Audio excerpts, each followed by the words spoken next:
In this video, I'm going to give you the answer of this question. The question is, the Hoover Dam was built on which river? Now, I'll give you the answer of this question, and the answer of the question is Colorado River. Well, there's the answer for the question, Colorado River. Hi, thank you so much for watching this video. If you find this video is very useful, you can help this channel to grow by subscribing this channel. Click this subscribe button and don't forget to like this video. And if you find this video is not really good, or you don't really like this video, or you kind of feel that it's a little bit offensive or something like that, you can click this one, dislike button. You can do that anyway.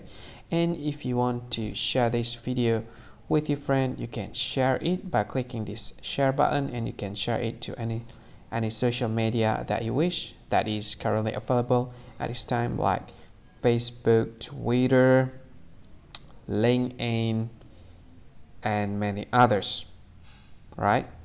And if you want to add this video to your playlist, you can click this one. You can watch this video later, and you can find more options by clicking these three dots.